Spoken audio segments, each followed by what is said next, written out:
ആരാധിക്കുന്ന ദൈവം തീച്ചൂളക്കകത്ത് ഇറങ്ങി വന്ന എന്നെ വിടിവിപ്പാൻ ശക്തനാ.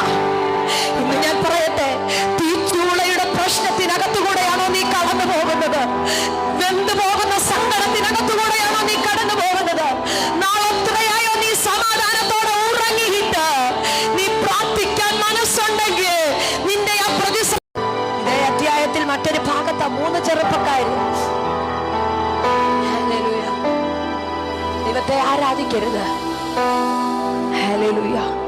അവര് പറഞ്ഞു, ഇത് വിട്ടൊരു പരിപാടി എനിക്കില്ല, ഇത് വിട്ടൊരു പരിപാടി എനിക്കില്ല. കാരണം ഞാൻ എന്തെങ്കിലും ആയിട്ടുണ്ടെങ്കിൽ, ഇതാ ഞാൻ എന്തെങ്കിലും ആയിട്ടുണ്ടെങ്കിൽ, ഞാനൊരു വസ്ത്രം ഇട്ടിട്ടുണ്ടെങ്കിൽ, ഇതാ എന്നെ നടത്തിയത്. ഞാനൊരു നല്ല ആഹാരം കഴിച്ചിട്ടുണ്ടെങ്കിൽ, ഇതുകൊണ്ട ഞാനൊരു നല്ല വേദിയിൽ നിന്നിട്ടുണ്ടെങ്കിൽ, ഇതാ എന്നെ നടത്തിയത്. ഞാനിത് എന്തെങ്കിലും ആയിട്ടുണ്ടെങ്കിൽ, ഇതാ എന്നെ നിർത്തിയത്. ഇതില്ലാത്തൊരു പരിപാടി, ഇതില്ലാത്തൊരു പരിപാടി എനിക്കില്ല. തീയുടെ ചൂട് 1-2 തവണയല്ല, 7 മടങ്ങ്. അന്നേരം പറഞ്ഞു, ഇതില്ലാത്തൊരു ജീവിതം ഞങ്ങൾക്കില്ല. തീയുടെ ചൂടിനകത്തുകൂടെ നടന്നു പോകുമ്പോഴും പ്രതികൂലത്തിനകത്തുകൂടെ നടന്നു പോകുമ്പോൾ ഇത് നെഞ്ചോട് ചേർത്ത് പിടിക്കാമെങ്കിൽ നീ പോകുന്ന പ്രതിസന്ധിക്കകത്ത് നീ പോലും അറിയാത്തൊരു കരമിറങ്ങി വരൂ.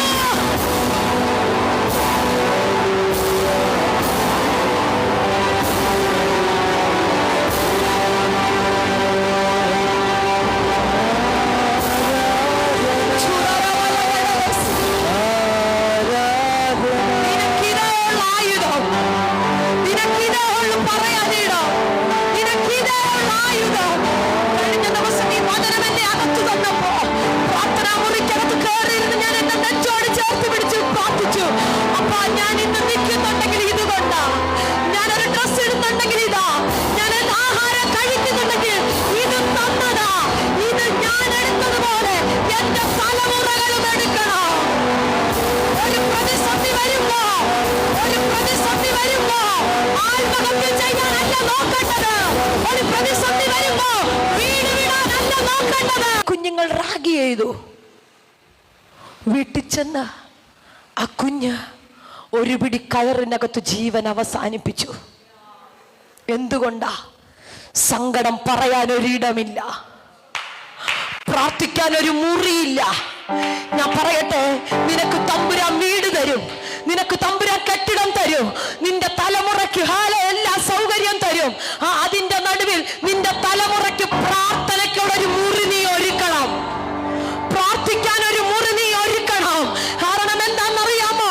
കോളേജിൽ അവൻ ഒറ്റപ്പെടുമ്പോൾ, സ്കൂളിൽ അവൻ ഒറ്റപ്പെടുമ്പോൾ, ജോലി സ്ഥലത്ത് അവൻ ഒറ്റപ്പെടുമ്പോൾ അവനോടി വന്നിരിക്കാൻ ഒരിടം, അവനോടി വന്നിരിക്കാൻ ഒരിടം. ഹല്ലേലൂയ. ആയിരിക്കുന്ന സമയത്ത് അവന്റെ പ്രതിസന്ധിക്കകത്ത് അവര് പോലും അറിയാത്തൊരു കരമിറങ്ങി വരും. അവര് പോലും അറിയാത്ത, നോക്കിക്കേ, 3 ചെറുപ്പക്കാരാ. ആ ദേശത്ത് ഒത്തിരി ചെറുപ്പക്കാര് ഞങ്ങൾ ആരാധിക്കത്തില്ലെന്ന് പറഞ്ഞ് മാറിപ്പോയപ്പോ, ഞങ്ങൾ പ്രാർത്ഥിക്കത്തില്ലെന്ന് പറഞ്ഞ് മാറിപ്പോയപ്പോ 3 ചെറുപ്പക്കാര് പറഞ്ഞു, ഞങ്ങൾ ജീവനുള്ള ദൈവത്തെ ആരാധിക്കും. ഞാൻ ആരാധിക്കുന്ന ദൈവം തീച്ചൂളക്കകത്ത് ഇറങ്ങി വന്ന എന്നെ വിടിവിപ്പാൻ ശക്തനാ. ഇന്ന് ഞാൻ പറയട്ടെ, തീച്ചൂളയുടെ പ്രശ്നത്തിനകത്തുകൂടെയാണോ നീ കടന്നു പോകുന്നത്? വെന്തു പോകുന്ന സങ്കടത്തിനകത്തുകൂടെയാണോ നീ കടന്നു പോകുന്നത്? നാളെത്രയായോ നീ സമാധാനത്തോടെ ഉറങ്ങിയിട്ട് നീ പ്രാർത്ഥിക്കാൻ മനസ്സുണ്ടെങ്കിൽ നിന്റെ ആ പ്രതിസന്ധിക്കകത്ത് തമ്പുരാൻ ഇറങ്ങി വരൂ. Hallelujah, hallelujah, hallelujah. അപ്പൊ സിംഹങ്ങളും ദാനിയേലും ഒരൊറ്റ കൂടിനകത്ത്. എനിക്ക് മനസ്സിലായ കാര്യമുണ്ടേ, പ്രാർത്ഥിക്കുന്നവനും പൈശാചിക മണ്ഡലവും ഫേസ് ടു ഫേസ് നോക്കിയിരിക്കുന്ന ഒരു ടൈം. Hallelujah, hallelujah. അപ്പുറത്ത് ഇവന്റെ വാഗ്ദത്തത്തെ തകർക്കുന്ന ശക്തി, ഇപ്പുറത്ത് വചനം മുറുകെ പിടിക്കുന്ന ഭക്തൻ. ഹല്ലേലൂയ. ചൂടെ മനസ്സിലാകുന്ന ഈ ഭാഷയിൽ പറഞ്ഞ നെബൂഖദ്നേസറേ, നീ തീറ്റിപ്പോറ്റുന്ന സിംഹമല്ല എന്റെ ആയുസിനെ കൺട്രോൾ ചെയ്യുന്നത്. Hallelujah, hallelujah. ഇവനെ നെബൂഖദ്നേസർ ഫുഡ് കൊടുക്കുന്ന സിംഹമല്ല എന്റെ ഭാവി തീരുമാനിക്കുന്നത്. ഹല്ലേലൂയ. എന്റെ ഭാവി തീരുമാനിക്കുന്നത് ഞാൻ സേവിക്കുന്നവനും എന്റെ ഉദയവനുമായ, ഞാൻ സേവിക്കുന്നവനോ എന്റെ ഉദയവനുമായ, ഞാൻ സേവിക്കുന്നവനോ എന്റെ ഉദയവനുമായ. നിനക്ക് വേണ്ടി ഭയങ്കര സാന്നിധ്യം ചലിക്കുന്നു. മനുഷ്യനല്ല നിന്റെ ഭാവി തീരുമാനിക്കുന്നത്, സാഹചര്യമല്ല തീരുമാനിക്കുന്നത്, നിന്റെ ഭാവി തീരുമാനിക്കുന്നത് നീ സേവിക്കുന്നവനോ നിന്റെ ഉദയവനോ.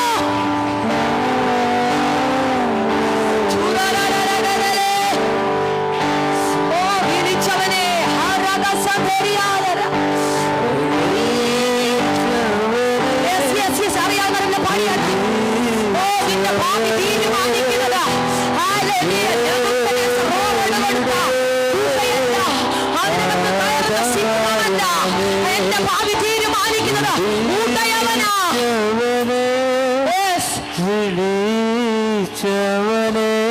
പാടിയാട്ടെ.